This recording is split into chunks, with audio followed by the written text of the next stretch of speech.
Good afternoon, everyone. Am I audible to everyone? Yes, sir. That's great. So we are about to start our lecture in 2 minutes. Let the other students join the class.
Can you see the sheet on the screen?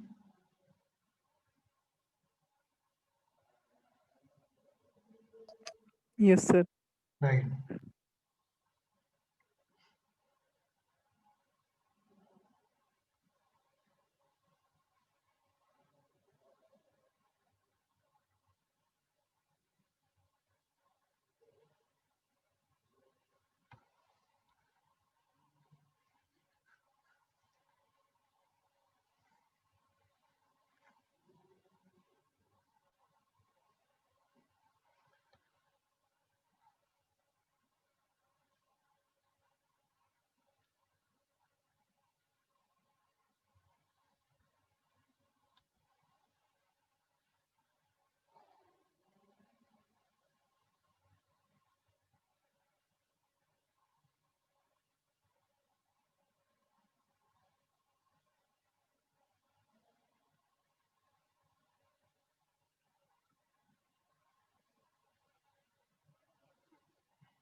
Okay. So let's start the session. In the meantime, other students will join. So what we did in the last lecture,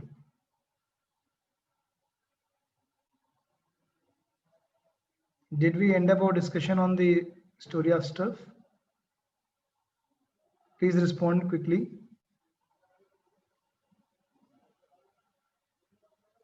Hello.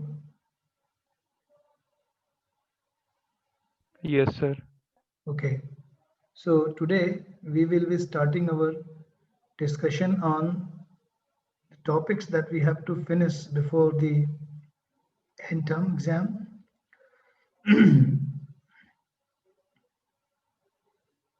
When we had the last lecture, yes, I can see. It was on 23rd November. Yes.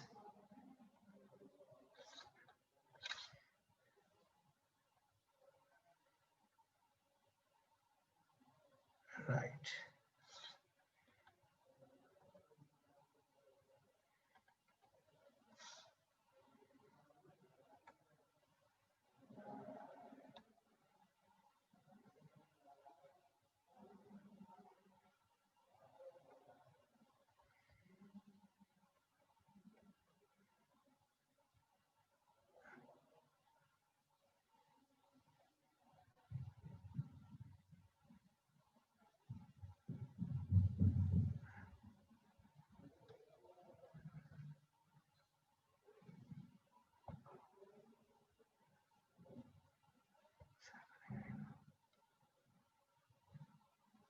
Hmm.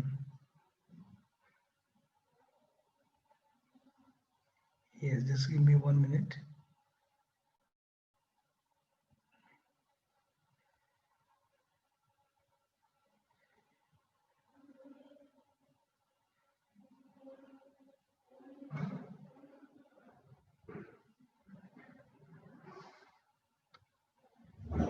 Yes. So today we are supposed to start the discussion on the rest of the topics that we have to finish, and we will start our discussion with the theory of utilitarianism. Okay.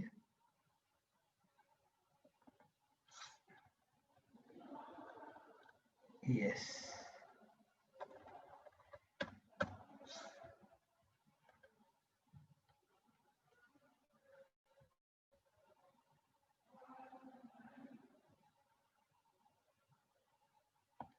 Right.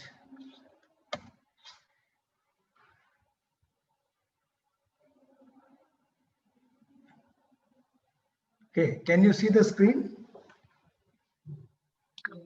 Yes, sir. Right. So today we are supposed to start the first discussion on utilitarianism developed by two great scholars, Bentham and John Stuart Mill.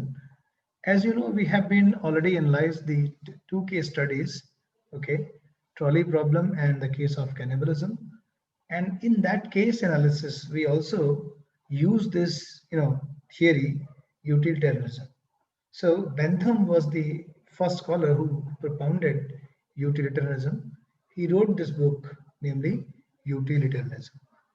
According to him, the ethical theory should be based on human nature. Okay. And that's what he derived from psychological hedonism. According to psychological hedonism, all human desires pleasure and avoid pain. And then from psychological hedonism, Bentham argued for ethical hedonism, according to which we should always act on those things which can increase our pleasure, our goodness, our happiness. That's the ethical hedonism. We should act on such purposes which increases our pleasure. Okay. Then Bentham moved to the idea of pleasure and he says that pleasure is pleasure. There is no qualitative difference amongst the pleasure. Bentham was propounding his theory known as act based utilitarianism because he only gives importance to action, not the quality of the action, the quality of choice. He says all pleasures are same, only they differ in terms of their quantities. And he developed one pleasure calculus based on 9 factors. Okay, he talks about intensity of the pleasure, duration of the pleasure, propinquity of the pleasure. These are the variables he developed, and he said only quantitative difference can be made in terms of our pleasures. So, in his famous quote, he says, given the quantity of pleasure being same, push pin, push pin when in the childhood, when you pinch someone by a pin or you push a pin to someone and you enjoy the pain, that's a fun. So Bentham says, given the quantity of the pleasure being same, push pin is as good as poetry. So he says, if you are driving same quantity of pleasure, pushing a pin to someone or reading a poetry, then both pleasures are same. You can go either of the choices. So Bentham's theory does not make any qualitative difference amongst the pleasure. First, second, he talks about social welfare. He developed the principle of utility, according to which moral action should maximize goodness for maximum number of people. So his theory was for social welfare. He doesn't talk about the individual people. He doesn't care about any individual pleasure and pain. He take the collective view, society social view, and he says any action if it you know it creates maximum good pleasure for maximum number of people in society, that is right action, that is a moral action. So this is what Bentham propounded mainly, but his disciple John Stuart Mill, when he joined the discussion, he actually accepted some reasons given by Bentham that yes, we should be utilitarian in terms of moral action, and we should always, give importance to social welfare also. But his theory, Mill's theory, was known as rule-based utilitarianism. Rule-based utilitarianism. Because Mill makes a qualitative difference. Let us try to understand who is Mill. Mill is a very important figure in history. In 16th century, he was the first thinker who talked about the individual rights. He wrote a famous book on liberty. Why liberty became historically popular? Because in the liberty, he criticized the tradition of slavery started by the Britishers. You know, Britishers invaded into the all cultures and countries, and they won almost all of them, and they made all the people slave, and they, have taken those all people back to the country, and they have taken the services by the people. But Mill argued and criticized this slavery and said, look, social welfare is all right, a majority is views all right, but social welfare cannot violate individual rights, basic human rights like freedom and respect. So Mill says that slavery is wrong, and any greater good, if we try to achieve, should not and must not violate the individual rights like freedom and respect. And Mill says human beings are different from the animals. They are not only pleasure seeking creatures, but they have also capacities of mind. And here, Mill emphasized on the very nature of human being, that human beings have capacities like thinking, analyzing, making differences, making choices. Human beings, according to Mill, they differ from their ancestors, monkeys and chimps, because they can only imitate and follow traditions. But human beings can actually freely act on the reasons, they can make choices, okay, they can make changes. So that is where Mill gives importance to the human character and the capacities of mind. And Mill argues that not only quantitative differences, but also we can make qualitative differences also. So Mill accepts both kind of differences. He says quantitative and qualitative both differences human beings can make, and this is based on their human reasoning. In his famous quote, you know, his famous quote, Mill says, "It is good to be a human being than a pig, and it's good to be dissatisfied Socrates than a satisfied fool." Now, try to understand what Mill argues from this quote. Look, he says that a pig can drive the pleasure from the dirty mud, okay, but human beings' pleasure is quite different because it involves human mindful capacities, taste, choice, judgment. It all involves in one's human's pleasure, but that doesn't involve in the animal's pleasure. And that's where John Stuart Mill says that it's good to be dissatisfied Socrates, because Socrates were dissatisfied with the system in the ancient Greek. He was mobilizing the youth to understand what's going wrong, because the king is not right. There's no justice in the state.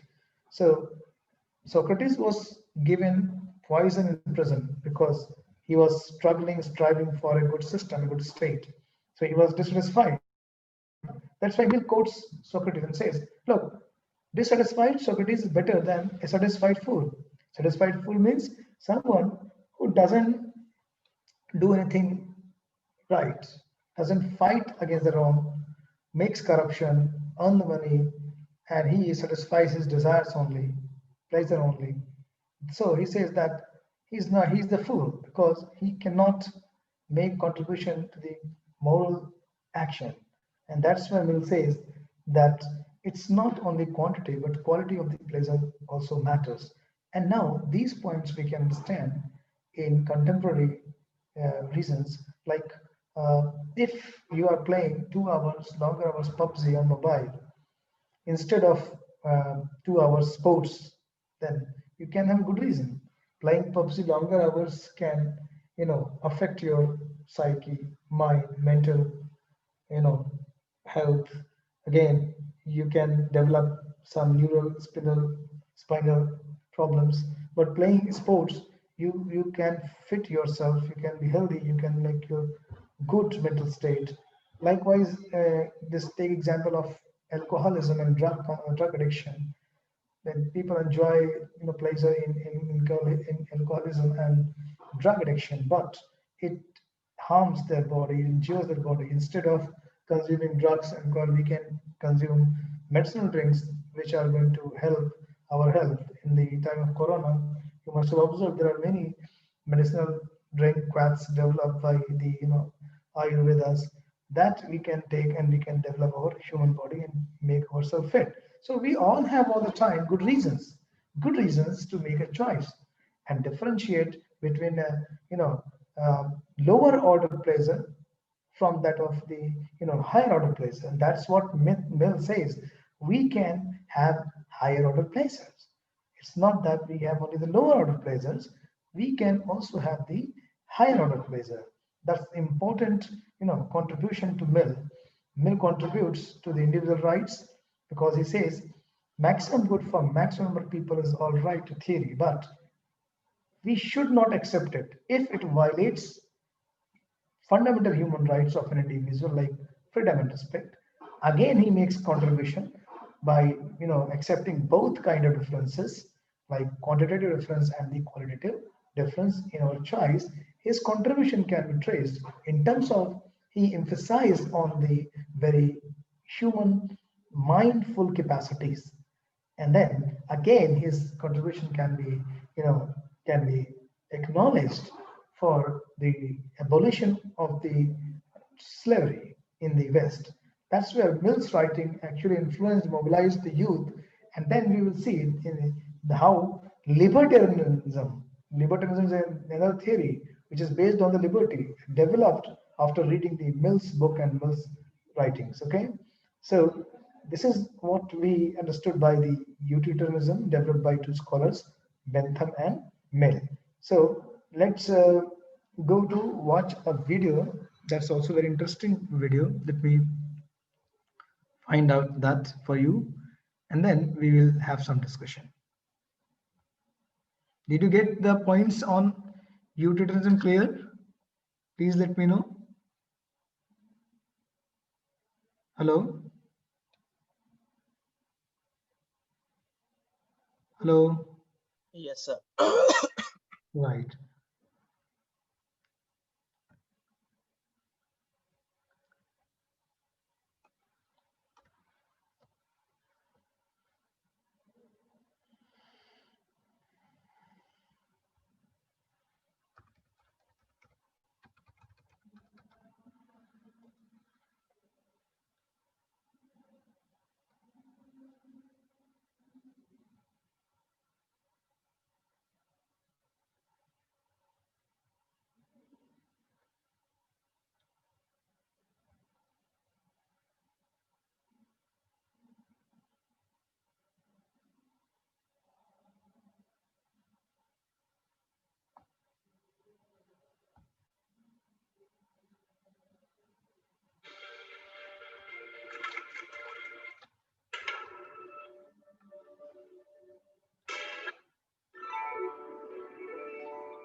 Hello and welcome to Philosophy Vibe, the channel where we discuss and debate different philosophical ideas.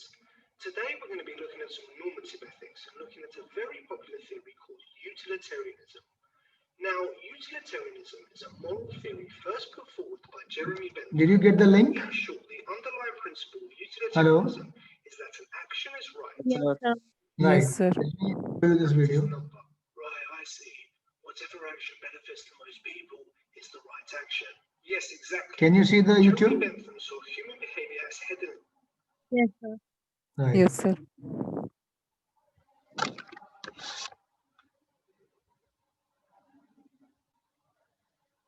Channel where we discuss and debate different philosophical ethics and looking at a very popular theory called utilitarianism. Now, utilitarianism is a moral theory first put forward by Jeremy Bentham. In short, the underlying principle of utilitarianism is that an action is right if it produces the greatest good for the greatest number. Right, I see. Whatever action benefits the most people is the right action. Yes, exactly. Jeremy Bentham saw human behavior as hedonistic. He explained that human beings were naturally motivated by pleasure and pain.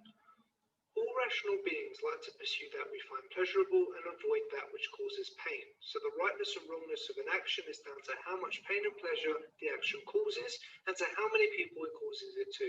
But how is this measured? How is pleasure and pain calculated in order to reach the right decision? Well, Bentham had an idea on that. He devised the hedonic calculus. He would weigh up the pleasure and pain of a situation by focusing on 7 things: its intensity, its duration, its certainty, its propinquity, its fecundity, its purity, and its extent. So by using the hedonic calculus, you will look at the pain or pleasure and determine how strong it is, how long it is, how likely it could be, when it could arrive, if it will cause further pleasure, how free from pain it is, and how many people are affected. By looking at all of this, you can calculate the right action to choose. Okay, this seems like a common sense view to ethics. Promote the most pleasure to the most people. Yes, Jeremy Bentham's view is known as act utilitarianism. Each actions we take should be to promote the greatest good to the greatest number. These are the right actions to take in life. This works very well in solving moral dilemmas. Let's say you're on a boat and you see 2 people drowning in one area of the sea and 1 person drowning in another. You don't have time to reach both places. The utilitarian principle would say you should rescue the 2 people over the 1. Well, that's unfortunate for the 1. Yes, but in that situation, that is the right action. Act utilitarianism holds that whenever possible and no matter what, you need to act in the way that will bring the least pain or the most pleasure to the most people. So if you are faced in situations where the greatest good would come from you lying or cheating or stealing or even killing, you should do those actions. Well, that doesn't actually seem right to me. Why not? Well, firstly, it can allow for any action to take place as long as it generates the greatest good for the greatest number. So for the utilitarian, even the most vile, evil actions can be acceptable if they generate the most good. Yes, but if they generate the most good, what difference does it make what the action is? Well, a good action, as the act utilitarian understands it, is that which promotes the most pleasure. Let's imagine 10 sadists who have captured an innocent person and they are torturing him. What if the pleasure the 10 sadists are getting is outweighing the pain the 1 innocent person is getting? According to Bentham and act utilitarians, this is the right action to do. Right, I see. So it does nothing for the minorities, it only focuses on the majority. So justice is irrelevant as it's only focusing on pleasure. Yes, I understand. Also, it's not very practical. When faced with quick moral choices, you don't have time to weigh up all the pleasure and pain involved and to all the people involved and use the hedonic calculus. So act utilitarianism doesn't seem like something you could accurately follow. Yeah, good point. Also, we cannot ever truly know if an action will generate the greatest good for the greatest number. It is something that's so hard to predict. Let's use your moral dilemma of the people drowning. An act utilitarian would say to save the 2 people over the 1. But what if the 1 actually has the cure for cancer, and if he stays alive, he will save millions of other people from dying? Surely saving him would result in the greatest good. So again, it's very hard to know if our actions will generate the greatest good. Okay, well, I actually think utilitarianism can overcome a lot of those problems by steering away from act utilitarianism and focusing on rule utilitarianism. What's that? Rule utilitarianism was put forward by John Stuart Mill, and he advocated the same principle, that the right thing to do is to promote the greatest good for the greatest number, but he advocated that there should be some basic rules in place in order for us to better achieve this. I see. Mill believed that utilitarianism was about promoting happiness, and he agreed with Bentham that in order to reach happiness, our actions should promote pleasure. But Mill argued there were 2 different types of pleasures. There is a lower type. These are bodily pleasures. Then there is an even better type, a higher type. These were pleasures of the mind, and happiness needs mental pleasure a lot more than bodily pleasures. So Mill claimed we cannot just live our lives promoting bodily pleasures. He argued that it's better to be Socrates dissatisfied than a fool satisfied. So, if as utilitarians we agree that pleasures of the mind are more important than pleasures of the body, this would effectively deal with the problem of the sadistic torturers, as their pleasure was just a lower level, so it would not outweigh the pain of the victim. Yes, that's true. Mill then goes on to say that in life, promoting happiness is the most important thing, but there should be rules in place in order for people to achieve this. We need to have a set of rules in place that everyone should follow, and these rules need to be geared towards promoting the most happiness to the most people. This then solves the problem of act utilitarianism, as there would be rules in place to stop people doing certain actions no matter what the circumstance. And as people, we have time to think morally and assess our society in order to create the rules. With these rules in place, if everyone followed them all the time, it would lead to the promotion of happiness for the most people, and no one should ever look to break the rule, no matter what personal gain they might get. The rules must be obeyed no matter what. But then rule utilitarianism runs into its own problems. What problems? Good grammar and spelling are important, but if you want to write essays that inspire, Let's suppose we create a rule. You should never lie. The majority have decided this is a rule as they feel people should always be honest. Let's say one day an innocent person runs into your house. A few minutes later you get a knock at the door and there's a psycho standing there. He wants to kill the innocent person and asks if they're in your house. If rule utilitarians have said you can never lie, you then have to say yes to the psycho and let him kill the innocent person. Do you think it's right in this situation to tell the truth? No, I don't.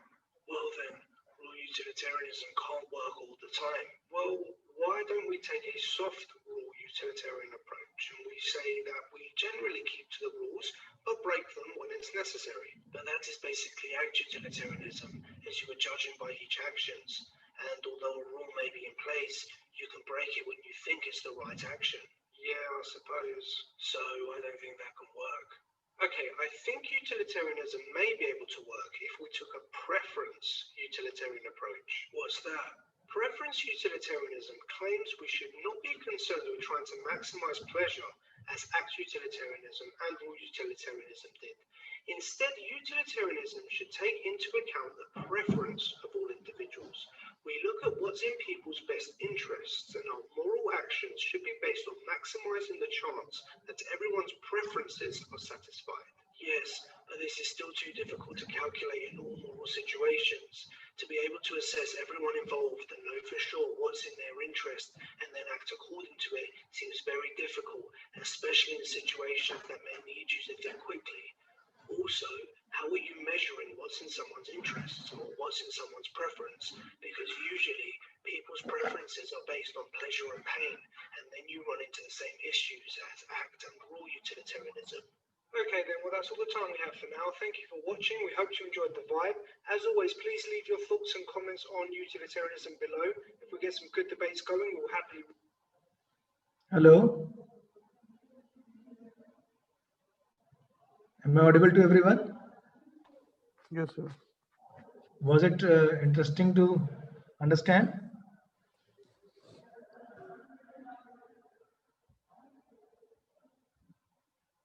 Yes.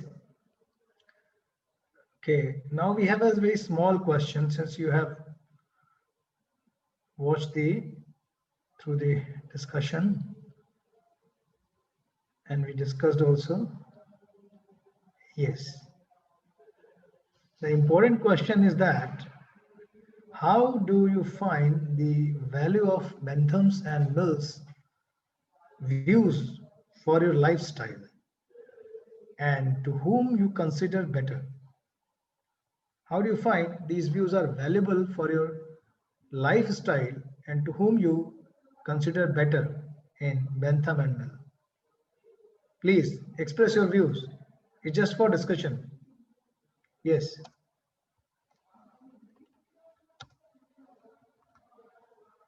Please go ahead.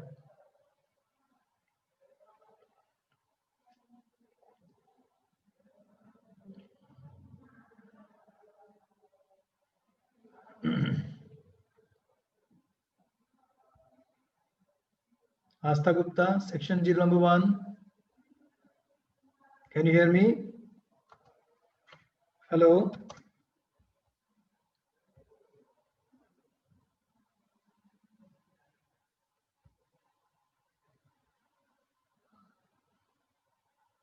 Yes, Raj Singh, section G71.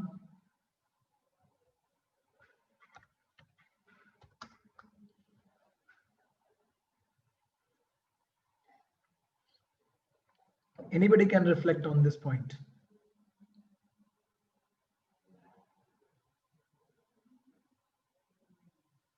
Atul Singh, section H, 17.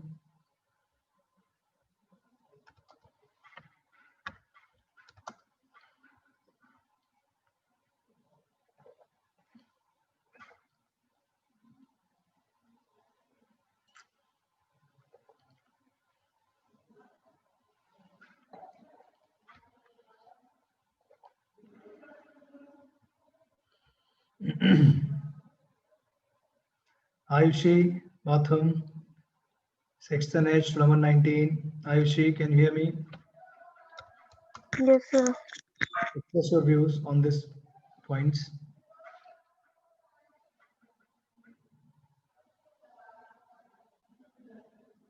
Yes.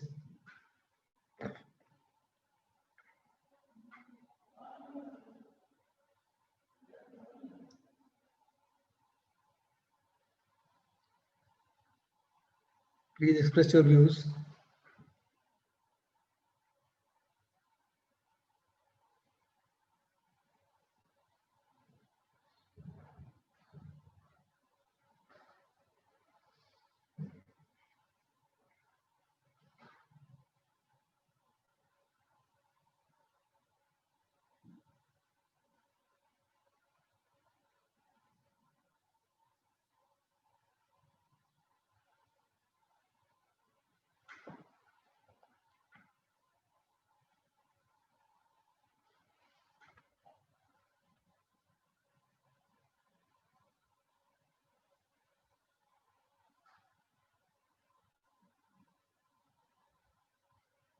Please, those who did not participate in discussion, try to speak, because if you have not spoken yet, you will be read. Okay. This is very important size for your teaching assessment also, you know very well. So please take part.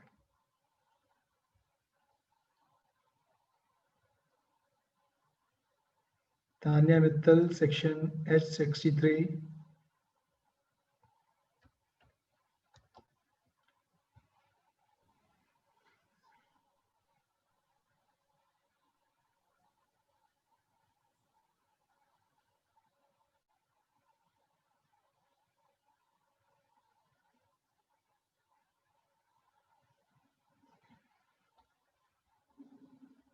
Okay, if you have any question, doubt, you can ask. Otherwise, you can leave. Thank you very much.